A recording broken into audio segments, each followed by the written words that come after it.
Hello, my name is Dr. Victoria Ngozi Obuji, the anchor of Grayson Telehealth, and I am here again with a very spectacular topic, a topic that's going to be wow, a topic that is neglected by everyone actually, a topic that impacts your health, impacts my health, a topic that goes from a newborn across the lifespan. Remember, we are here to aid you to live your daily health at equilibrium, at a balance. So welcome again to Grayson Telehealth. And today we are here to talk about sleep and health. Yes, sleep. It sounds so easy, something that we think is so common. Anyone can lay down and just go to sleep and wake up. It's not that common because it has a lot of positive impacts to our health as well as negative impact to our health. And that is what we're here to talk about. So we're just going to hit it head on. Please pay attention. And if you have any question, please write it down in the comment section. We'll take care of it. This topic is going to be discussed in part. We are going to discuss the part 1. And the question is, what is sleep? So I want to tell you, a lot of people have studied this because of its importance to our daily health. I want to describe sleep as a period of rest, a process by which there is improvement in the function of the mind and the cognitive. Sleep also restores the mental and the physical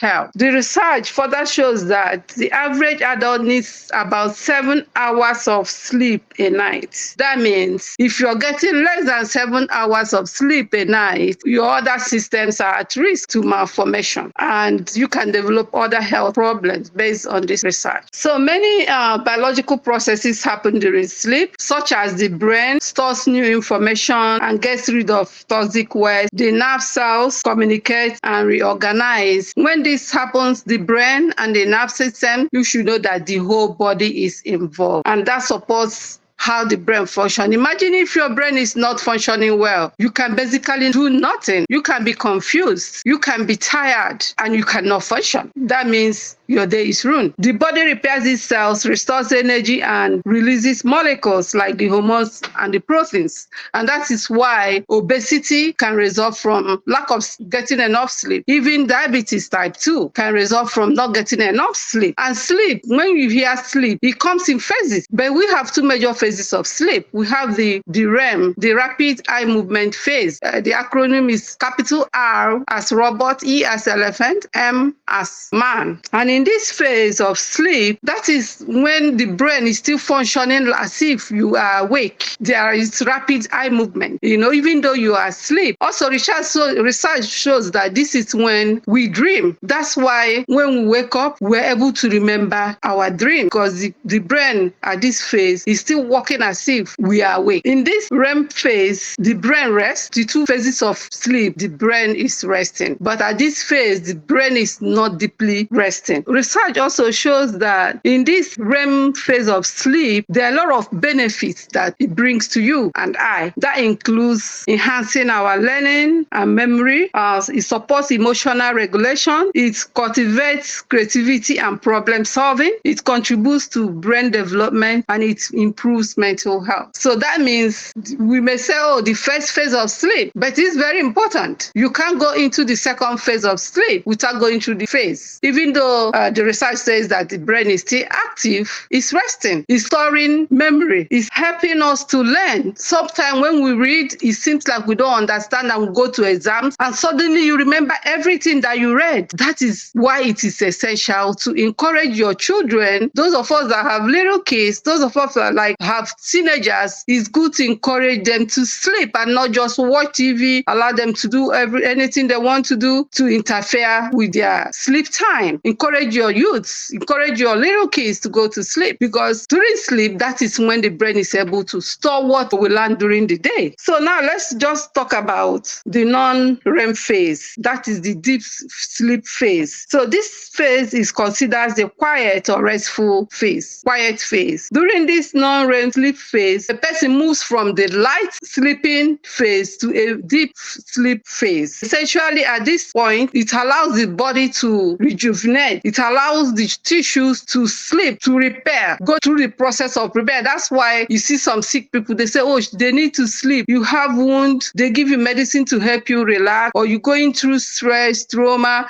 they say, oh, give him something to help calm him down or calm her down. Because when you sleep, your body is able to go through a healing process. The tissues are able to go through a repair process. The muscles are able to rebuild. The bones are able to rebuild. It also strengthens our immune system. So during this phase of this sleep, we can just call it the restoration phase. It enhances brain activity. It helps with our breathing pattern. It slows down the heart rate. It drops down the body temperature. The muscle relaxes. It stops the body movement that we mentioned in the earlier phase. And above all, this is the time we conserve energy so that the body can use the energy we conserved to rebuild, to repair. Both the REM and the non-REM phases of sleep are very essential for overall health and well-being. And for us to get adequate sleep, we need to get the REM and non-REM phases at a balanced level. And the research says that to say, oh, okay, I got enough sleep, we need to go through this process of REM and non-REM phases like up to 7 to 9 times during the night or when we sleep. And each phase is like 90 seconds. Think about it. We said that sleep is very important. But what happens when we lack sleep, when we don't get enough sleep? How does it affect our body? You see, sometimes when you go to, when you're driving, they say drive for yourself and drive for the person that is, either coming or behind you. Because some people don't get enough sleep. And what happens? They become fatigued. And when they get fatigued, they are not able to focus. They are not able to concentrate. And I tell you, fatigue is one of the major causes of accident. There is poor concentration when we don't sleep well. Already, I did talk about poor memory. I did talk about mood disturbance. Sometimes you just go to work and you just see somebody just walking in the morning and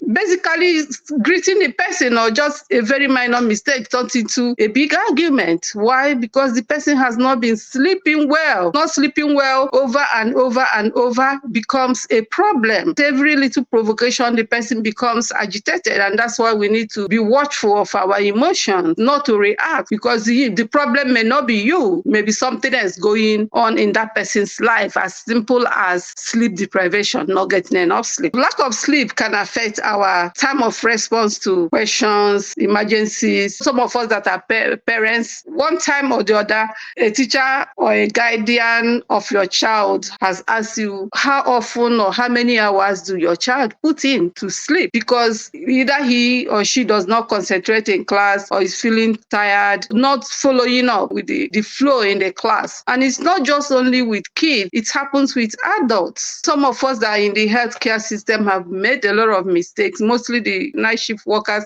and those that work back and has children at home that are not able to get enough sleep. There have been incidences of, loss of life just from feeling tired, lack of concentration, poor judgment, even poor physical coordination. People have fell and sustained life-threatening injury just from not getting enough sleep, mostly in the geriatric population. We're talking about just sleep and the physical impact. Do you know that not getting enough sleep can make you gain a lot of weight? Apart from staying up and eating, it slows down how the body, metabolizes insulin. That means the glucose stays in your system instead of being digested and assimilated. And what happens when that continues that way? Apart from even gaining weight, you're more disposed to type 2 diabetes. So sleep is really a biggie when it comes to living a healthy life and well-being. What are some common causes of lack of sleep, aka sleep deprivation? One on my list is parenthood. When you're a mother or a father, or you have little kids, you may not even know it that you are sleep deprived, and you find yourself you're feeling tired, you see yourself, you're not concentrating, you drop something here and you can't remember where you kept it and all that stuff. It could just mean that you're not getting sleep. If such thing happens to you, just get somebody to watch the kids 1 day or 2 days and just commit them unto the Lord and just get some sleep. Sleep. If you can't get help during the daytime, try to get help during the night. If you can't get help at night, try to get help during the daytime. The most important thing is let somebody watch your kids. Get some sleep. Get some sleep, because you need to be here to be a parent. So that is very important. Another factor that contributes to lack of getting enough sleep is shift work. Sometimes when you work day shift, by the time you come back at night, you have a lot to do. And by the time you go to sleep, you don't even get enough sleep. And for those of us that, did night shift, we know what's up. Night shift work alters the body clock. So it's important to figure a way to get some sleep, no matter the shift you do, day shift, night shift. I know when we talk about shift workers, every mind goes to night shift, but you can be a day shift worker and don't get enough sleep because you wake up early in the morning to big traffic, you come back late in the evening or at night to, if you have family, to take care of the family or to prepare for the next day's job. All this cripples into your time to sleep. Travel across time zones. When you travel from one area to another that have different time zones, we call it jet lag. You find out that body is confused and trying to get used to the time in the other side, and before you know it, it's time to come back to the other side. So if you're a frequent traveler, watch it. Take time and watch yourself. How is your memory? How is your energy? Are you feeling fatigued? And then there are some people that naturally are poor sleepers, maybe due to their habits, or some just drink, some talk, some want to watch TV, and that impacts their sleeping pattern and how many hours they put into sleep. Again, like I said, bad habits can affect your sleep. Watching TV too late, playing game too late, being on social media, TikTok, YouTube, all those. And if you enjoy social media so much, you don't even know that it's a hazard to your health. So in summary, do you understand that sleep is essential to your health? Do you know that sleep refreshes your mind and repairs your entire body? Have you taken time to evaluate your sleep pattern? If you're a parent, have you taken time to watch your kids to make sure that they're getting enough sleep? Sometimes we complain that our kids are hyperactive. We complain they're not doing well in school.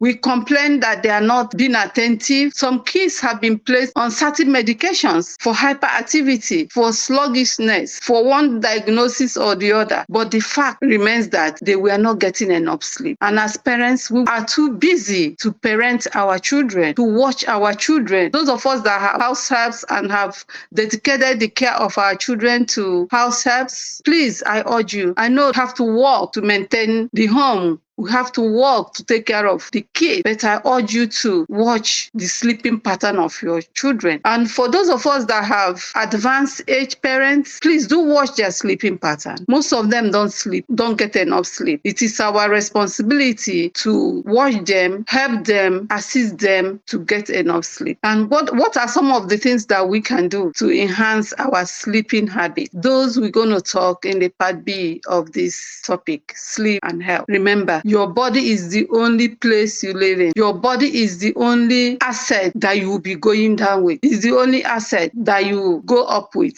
Wherever you go, you're going with your body. So you need to do this body a favor to help it to be healthy. And sleep is one way that we have to help this body. We are putting it down to rest so that it can rejuvenate, so that the brain can deal with the stress of the day, so that the tissues can repair, so that the bones can repair, so that we can wake up feeling refreshed to face the day's challenges. See you in the part 2 of sleep and health, where we'll be discussing sleep hygiene. Again, this is Dr. Victoria Ngozi Obuji. Thank you for watching. And if you have any questions, please put it down in the comments section. If you have any suggestions, if you have any contributions, please put it down in the comment sections. Remember, we are here together to make sure we live our daily lives at its equilibrium. See you in my next video.